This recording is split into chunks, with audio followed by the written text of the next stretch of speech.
क्या रीज़न हो सकते हैं कि क्लेम रिजेक्ट हो जाए? क्लेम रिजेक्ट होने के पीछे कई रीज़न होते हैं। जो सबसे बड़ा रीज़न है वो, जो मैंने अभी तक देखा है, कस्टमर की तरफ से लैक ऑफ अवेयरनेस, या पॉलिसी बॉन्ड को, जो अभी हम पहले भी पॉइंट उठा चुका हूँ, पॉलिसी बॉन्ड को नहीं ध्यान से देखना, या नॉन डिस्क्लोजर ऑफ फैक्ट्स। अभी हमने बात करी इंश्योरेंस ट्रस्ट के ऊपर काम करता है। अब ये ट्रस्ट जो है ना, ये वन वे नहीं हो सकता, ये बोथ वे है।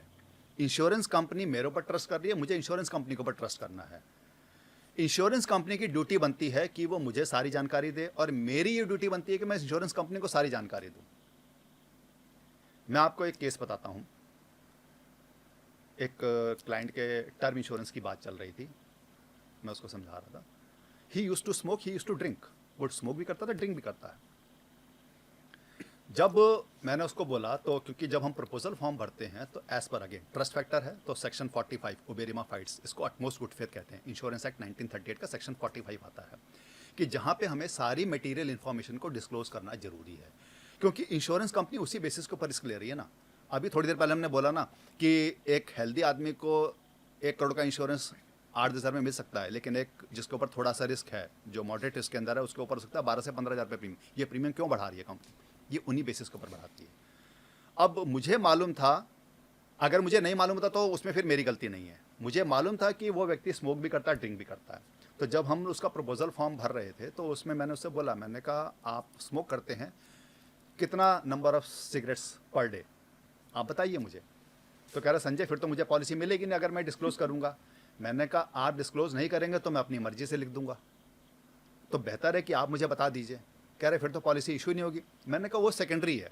मैंने कहा पॉलिसी इशू होगी नहीं होगी वो सेकेंडरी है, लेकिन अगर मैं ये नहीं बताऊंगा, भगवान ना करे कल को कोई बात हो गई और ये चीज़ खुल जाती है क्लेम के समय के ऊपर कि इस व्यक्ति ने तो बताया नहीं था ये स्मोक करता है, और इसकी death because of this reason हुई है, बिकॉज ऑफ स्मोकिंग हैबिट्स, तो क्लेम डिनाई हो जाएगा।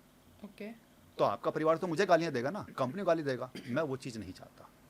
तो number of cigarettes per day वो डिक्लेयर किया। वो ड्रिंक भी करता था, तो ड्रिंक्स के अंदर भी फिर कंपनी पूछती है, प्रपोजल फॉर्म के अंदर सारे क्वेश्चंस कंपनी पूछती है। इंश्योरेंस कंपनी गलत नहीं है, अगेन मैं दोबारा कह रहा हूँ, इंश्योरेंस कंपनी अपनी तरफ से पूरी चीज़ें आपसे पूछती है। अच्छा जी, वाइन, बियर, जो भी जितने तरीके का, मेरे को तो उतना मालूम नहीं, because I am not a drinker, तो मुझे मालूम नहीं है। बट उसमें चीज़ें तो पर एम कितना वीक वो क्वांटिटी पूछी जाती है कि ओके। आपका एवरेज क्या है, आप बताइए हमें। उसने फिर बोला, कह रहा संजय अगर मैं ये भी बता दूंगा तब तो फिर बिल्कुल ही पॉलिसी नहीं मिलेगी। मैंने कहा बताना पड़ेगा। मैंने कहा बताओ आप ही। तो खैर उसने 2-3 चीज़ें जो वो नॉर्मली लेता था, तो उसने मेरे को बताया कि लगभग इतना इतना है। ठीक है, कोई बात नहीं, एवरेज। 4 साल पॉलिसी वो चल चुकी थी। Unfortunately that person dice, okay. Sudden death थी। ओके। ठीक है, नो मेडिकल हिस्ट्री, नथिंग, कुछ भी नहीं, it was just a sudden death. ठीक है। अब naturally the risk cover is very huge, it's not a small policy, बहुत बड़ी पॉलिसी थी उसकी, और भी पॉलिसी मेरे पास चल रही थी। सो लास्ट टर्म इंश्योरेंस ही उसने मेरे से लिया था। तो no, since it was a very big amount of claim, तो सारा इन्वेस्टिगेशन इंश्योरेंस कंपनी ने करा दिया, क्योंकि यंग एज के अंदर around 44-45 years of age, no medical history, nothing, कोई सिम्टम्स नहीं, कुछ भी नहीं, सडन डेथ कैसे। तो नेचुरल इन्वेस्टिगेशन, क्योंकि उस समय फिर वो पुलिस केस भी बना, आपका पोस्टमार्टम वगैरह भी हुआ, सारी चीज़ें उसके अंदर हुई। इंश्योरेंस कंपनी ने जब इन्वेस्टिगेशन कराई तो घर पे आके इन्वेस्टिगेशन, जहाँ पे वो पहले काम करता था उन कंपनीज में आके इन्वेस्टिगेशन, जहाँ पे वो करंटली एम्प्लॉयड था वहाँ पे इन्वेस्टिगेशन, नेबर से इन्वेस्टिगेशन, जिस हॉस्पिटल में उसको लेके गए थे वहाँ पे जाके इन्वेस्टिगेशन, पोस्टमार्टम में जाके इन्वेस्टिगेशन, पुलिस डिपार्टमेंट से इंक्वायरी, सब चीज़ कंपनी ने करवा लिया। ओके। हर जगह से इंक्वायरी हो गई। ओके निकला सब। अच्छा, यहाँ पे सब चीज़ें हमने डिक्लेयर करी हुई थी, तो हमारे पास ऐसा कोई डर, हमें तो कोई डर था ही नहीं। वो क्लेम 100% पास हुआ विद इन 3 मंथ्स। ओके। ठीक है, इट्स वैसे ह्यूज अमाउंट, तो 3 महीना लगा उस क्लेम को पास होने में, क्योंकि एज पर रेगुलेटरी गाइडलाइंस अगर कोई भी इन्वेस्टिगेटिव क्लेम होता है तो अथॉरिटी ने इंश्योरेंस कंपनीज को राइट दे रखा है कि आपको 120 डेज के अंदर अपनी सारी इन्वेस्टिगेशन कंप्लीट करके आपको येस या नो करना है। ओके। इससे ज़्यादा टाइम आप नहीं ले सकते, अदरवाइज आपके ऊपर पेनल्टी लगेगी। और अगर नॉर्मल क्लेम होता तो विद इन 30 डेज आपको क्लेम सेटल करना होता है। तो बाकी पॉलिसीज क्लेम तो 3 दिन में सेटल हो गए, 30 डेज तो बहुत दूर की चीज़ है, 3 दिन में क्लेम सेटल हुए बाकी पॉलिसीज के। लेकिन चूंकि ये बहुत बड़ा अमाउंट था टर्म इंश्योरेंस का, तो इसको 3 महीना लगा, बट 3 महीने में 100% क्लेम आएगा, not even single question asked, okay everything is declared. अब यहीं पे अगर मान लीजिए ये डिक्लेयर नहीं किया होता, अब इसको एक एग्जांपल समझते हैं, स्मोक भी करता है, ड्रिंक भी करता है। अब ड्रिंक एंड ड्राइव ये केसेस आपको बहुत सुनने को मिलते हैं।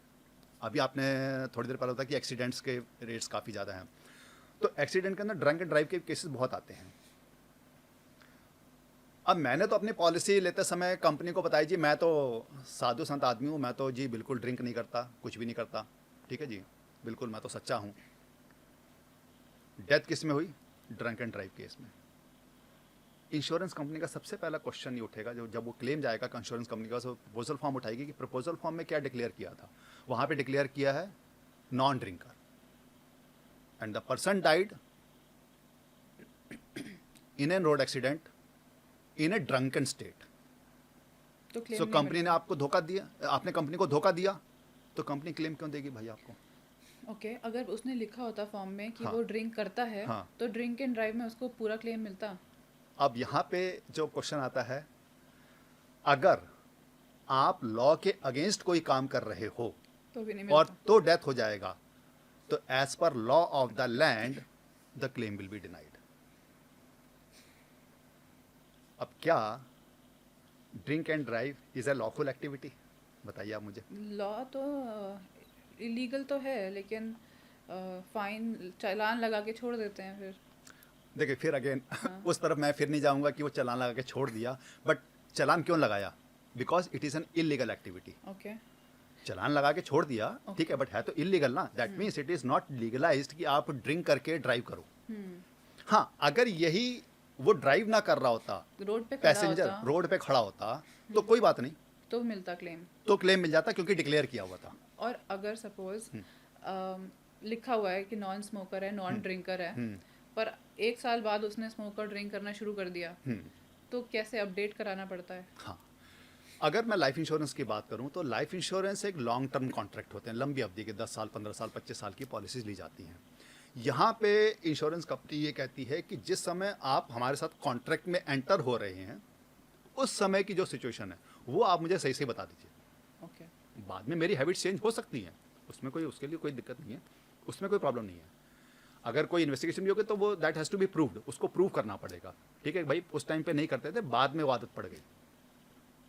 लेकिन जो शॉर्ट टर्म पॉलिसी होती हैं, जैसे मेडिकल इंश्योरेंस पॉलिसीज़ हैं, ठीक है ना, जो सिंगल ईयर पॉलिसीज़ नॉर्मली होती हैं, यहाँ पे चूंकि ये 1-1 साल के बाद हर साल नया कॉन्ट्रैक्ट बनता है, हर साल नई पॉलिसी बनती है, नए कॉन्ट्रैक्ट में एंटर होते हैं कंपनी, क्योंकि पुराना कॉन्ट्रैक्ट खत्म हो जाता है। अगर आपके यहाँ पे हैबिट्स चेंज हो गए हैं तो आपको बताना चाहिए। अगर कंटिन्यूटी में चल रहा है, जैसे लैप्स हो गया मान लीजिए पॉलिसी, कई बार क्या होता है कि मेरी एक हेल्थ इंश्योरेंस पॉलिसी चली, साल भर कंप्लीट हो गया, मैंने उस पॉलिसी को रिन्यू नहीं कराया, वो पॉलिसी खत्म हो गया, लैप्स हो गया, जीरो हो गया, मैं फिर गया, तो अब मेरी हैबिट्स चेंज हो चुकी हैं, तो I have to declare. Even life insurance में भी ये चीज़ होती है। लाइफ इंश्योरेंस में हर साल प्रीमियम तो देना होता है, कॉन्ट्रैक्ट भले ही 25 साल का है, लेकिन प्रीमियम तो हर साल पे करता हूँ उस कॉन्ट्रैक्ट को चालू रखने के लिए। अगर मैंने कभी प्रीमियम टाइम से नहीं दे पाया और मेरी लाइफ इंश्योरेंस पॉलिसी भी लैप्सेशन स्टेट में चली जाती है, तो हमारे पास एक प्रोविज़न होता है कि हम प्रीमियम पे करके उस पॉलिसी को रिवाइव करवा सकते हैं कुछ टाइम बाद। उसकी एक लिमिट होती है, ठीक है ना, कई बार पेनल्टी लगा के साथ होता है। और अगर 5 साल तक से पॉलिसी लैप्स पड़ी है, लाइफ इंश्योरेंस की बात कर रहा हूँ मैं, अगर पॉलिसी को लैप्स हुए 5 साल हो चुके हैं, तो हमारी कंट्री में फिर ऐसी पॉलिसी रिवाइव भी नहीं होती है। 5 साल के अंदर अंदर मैं उसको रिवाइव करवा सकता हूँ, डेफिनेटली विद पेनल्टी।